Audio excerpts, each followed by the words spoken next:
పుట్టగానే ఏడ్చినప్పుడు తెలియలేదు, చచ్చే వరకు ఏడుస్తూనే ఉంటానని.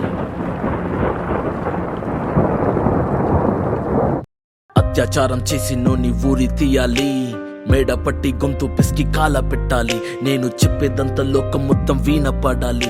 మీ చెల్లి కోసం ఏ రోజైనా నిలబడాలి.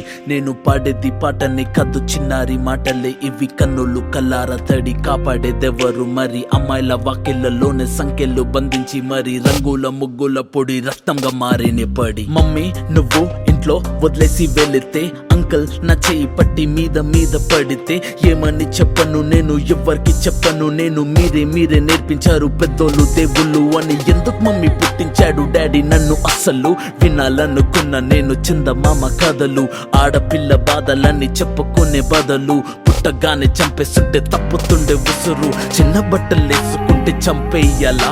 ఇంకెన్ని రోజులు దాచుకుంట ప్రాణం ఇలా? నేను చదువుకోవాలా లేదా బడికెళ్ళాలా? న్యూస్ పేపర్ మెన్ స్టోరీ అయిపోయా నివాలా. చిరునవ్వులతో కాలం గడపాల్సిన చిన్నారి మనిషి అనే రంగేసుకున్న క్రూర మృగాలకు బలైపోయింది. 8 ఏళ్ల చిన్నారిని హింసించి అత్యాచారం చేసి చంపిన ఘటన మానవత్వానికే మాయని మచ్చగా మిగిలిపోయింది.